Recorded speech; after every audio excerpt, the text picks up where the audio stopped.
நமக்கு பிரச்சனைனா கடவுள்கிட்ட போவாங்க. ஆனால் கடவுளே நமக்கு பிரச்சனையாக இருந்தால் என்ன பண்ணுவோம்? அப்படி தாங்க இந்த ஒரு கதை. நான் ப்ரீவியஸ் வீடியோவில் பார்த்தீங்கன்னா நான் வந்து ட்ராயை பற்றி போட்டிருந்தேன். எப்படி வந்து அகேலஸ் வந்து ஒரு பெரிய மாவீரன் இறந்தார், அதே மாதிரி ஒரு அஃபர், அதாவது அடுத்தவன் மனைவியின் மீது ஆசைப்பட்டாங்கன்னா எந்த அளவுக்கு ஒரு அரசாங்கமே அழிந்து போச்சு அப்படின்னு சொல்லி ரொம்ப தெளிவாகவே கொடுத்துருப்பேன். ஆனால் இந்த வீடியோவில் நம்ம பார்க்க போகிறது பார்ட் 2. அதோட ஸ்டாய்சிசமை வந்து எப்படி கனெக்ட் பண்ணி நம்ம இதுலேருந்து பார்க்கலாம் அப்படின்னு நம்ம பார்க்க போகிறோம். ஓகேங்களா? இப்போது இந்த பார்ட் 2ஓட ஹீரோ யாருன்னா ஒடிசியஸ். யார் இந்த ஒடிசியஸ் அப்படின்னா, அவர் தனது குடும்பத்தை பார்க்கறதுக்கு 1 வருடம் 2 வருடம் இல்லைங்க, மொத்தம் 20 வருடங்கள் காத்திருந்தாரு. கடைசியில் அவர் மனைவியையும் குழந்தையையும் பார்த்தாரா அப்படின்றது தான் இந்த பார்ட் 2ல. இப்போ நம்ம ரீசெண்டாக மூவிஸ்லாம் வந்திருக்கு. ட்ராய் மூவி பார்த்துருப்பீங்க, பிராட் பிட் நடிச்சிருப்பாரு.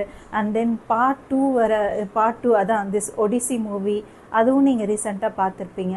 ஆனால் இது எல்லாத்தையும் நீங்கள் வந்து ரொம்ப படத்தில் சொல்லப்படாத சில விஷயங்களை இன்றைக்கி இந்த வீடியோவில் நான் உங்களுக்கு சொல்ல போகிறேன். ஸோ நம்ம கதைக்குள்ளே போகிறதுக்கு முன்னாடி க்ரோ வித் ஜேஎஸ்ஆரை சப்ஸ்கிரைப் பண்ணுங்கள். ஸ்டாய்சிசமாக இருக்கட்டும், அதை பாசிட்டிவிட்டியாக இருக்கட்டும், எப்படி உங்கள் மைண்ட் செட்டை வந்து ஸ்ட்ராங்காக வச்சுக்கணும், அதே மாதிரி லீடர்ஷிப் குவாலிட்டியை எப்படி இம்ப்ரூவ் பண்ணணும் அப்படின்றதுக்கு நம்ம சேனலை நீங்கள் தொடர்ந்து ஃபாலோ பண்ணுங்கள். உங்களுக்கு சுவாரஸ்யமான கதைகளை வந்து நான் வீக்லி வந்து போடுறேன். சேம் டைம் ஷார்ட்டும் பார்த்திங்கன்னா டெய்லியும் வந்துட்டுருக்கோம். ஓகே, வித்தவுட் ஃபர்தர் அடு நம்ம வந்து போயிடலாம். ஓகே, நான் ஒடிசியஸ் பற்றி சொன்னேன். ஒடிசியஸ் வந்து ஒரு சாதாரண மனிதர் கிடையாது. அவர் வந்து ஒரு போர் வீரன், ரொம்ப திறமையான ஒரு அனுபவம் உள்ள ஒரு மனிதன். அதே மாதிரி பார்த்திங்கன்னா அவருக்கு வந்து இத்தாக்கான்ற ஒரு நகரத்தை வந்து ஆட்சி பண்ணிட்டு வந்திருந்தார். சின்ன ரீகேப் போயிடலாமா? என்னன்னா, நம்ம என்ன சொல்லியிருந்தோம்னா, ஃபஸ்ட்டு அந்த இதில் அடுத்தவன் மனைவி ஆசைப்பட்டனால ஒரு ட்ராய் நகரமே அழிஞ்சு போச்சு அப்படின்னு சொல்லிட்டு, எங்கேருந்து இந்த ஆரிஜின் ஸ்டார்ட் ஆச்சுன்னா, க்ரீக்கில் இருக்கிற பாரிஸும், அதே க்ரீக்கில் இருக்க ஹெலனுக்கும் அண்டு வந்து ட்ராயில் இருக்க பாரிஸ், இவங்க 2 பேருமே வந்து ஆசைப்படுறாங்க. ஆனால் ஹெலன் வந்து இன்னொருத்தரோட மனைவி, அவங்க மேலே ஆசைப்பட்டனால தான் க்ரீஸ் வந்து ட்ராய் மேலே போர் தொடுக்குறன்ற எண்ணத்தையே வருது. இங்கே தாங்க பிரச்சனை ஆரம்பிக்குது. இதில் எப்படி ஒடிசியஸ் உள்ளே வந்தாருன்னா, இப்போது ஹெலனோட வந்து ஹஸ்பண்ட் நேம் வந்து மெலானஸ். அவர் வந்து இப்படி க்ரீஸோட சப்போர்ட் கேட்கும்போது அவங்க என்ன பண்ணுறாங்கன்னா, திறமை மிக்க ஒடிசியஸையும் கூப்பிடுறாங்க. ஒடிசியஸ் வந்து ஒரு சின்ன இத்தாக்கா நகரத்தோட ஒரு மன்னன். அவர் என்னன்னா, அவருடைய மனைவி வந்து பினாலபி அண்ட் அவங்களுடைய அவருடைய சின்ன பையனோட பேர் தான் வந்து டெலிமாக்கஸ். டெலிமாக்ஸ் வந்து பார்த்திங்கன்னா நம்மளோட ஃபேவரட் ஸ்பைடர்மேன் வந்துட்டு நடிச்சிருப்பார், டாம் ஹாலண்ட்.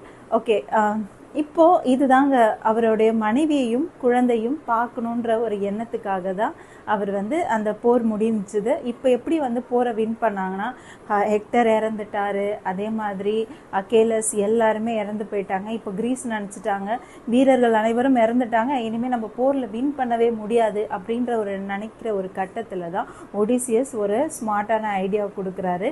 என்னன்னா வந்து எல்லாரும் போய் க்ரீஸ் வீரர்கள்லாம் ஒளிஞ்சிக்கிட்டு ஒரு பெரிய ஒரு மரத்தால் ஆன ஒரு குதிரையை வச்சுட்டு போகிறாங்க. இந்த குதிரையை வைக்கிறதோட சிம்பிள் என்னன்னா, ஓகே நாங்கள் போகிற கைவிட்டுடுறோம், இதை எங்களோட நினைவாக வச்சுக்கோங்க அப்படின்னு சொல்லி ட்ராய்க்கு கொடுத்துட்டு போகிறதா. ட்ராயும் என்ன நம்பி அவங்க அப்போவே சொல்கிறான் பாரிஸ், அப்பா வேண்டாம்ப்பா, இதை அக்செப்ட் பண்ண வேண்டாம், இதை இப்போவே எரிச்சிடலாம் அப்படின்ட்டு. ஆனால் அவர் என்ன பண்ணுறாருனா, இது நம்மளோட வீரத்துக்கு கிடைச்ச ஒரு பெரிய பரிசு, இதை நம்ம எல்லாரையும் உள்ளுக்கு ட்ராய்க்கு கொண்டு போய் அவங்க மக்களுக்கு காமிச்சு இதை பெருமைப்படணும் அப்படின்னு சொல்லி ஒரு சின்ன ஒரு பெருமைப்படுறதுக்காக ஆசைப்பட்டு அவரை அந்த குதிரையை உள்ளே கூட்டிகிட்டு போய் அந்த நைட்டு ஃபுல்லாக ட்ராயில் இருக்கவங்க எல்லாம் சந்தோஷம், ஆர்ப்பாட்டம், ஹாப்பி அப்படி இருக்காங்க. ஆனால் இங்கே தாங்க ட்விஸ்ட்டு. அந்த குதிரைக்குள்ளே தான் வீரர்கள் பதுங்கி இருக்கிறாங்க.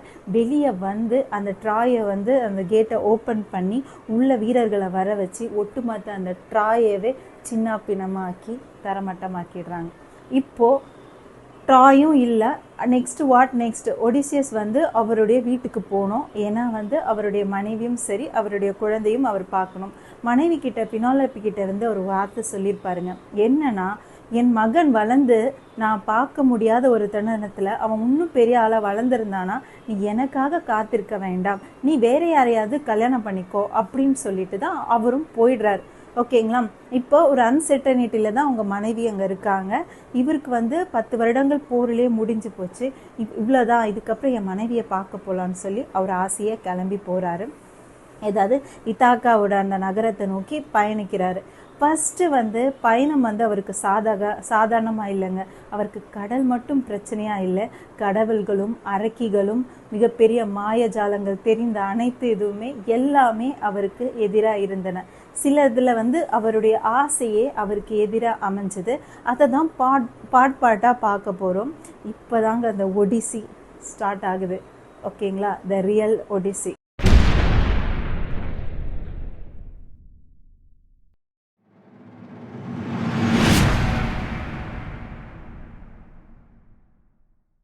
वीडियोस बनाने हैं, फिल्मोरा है ना।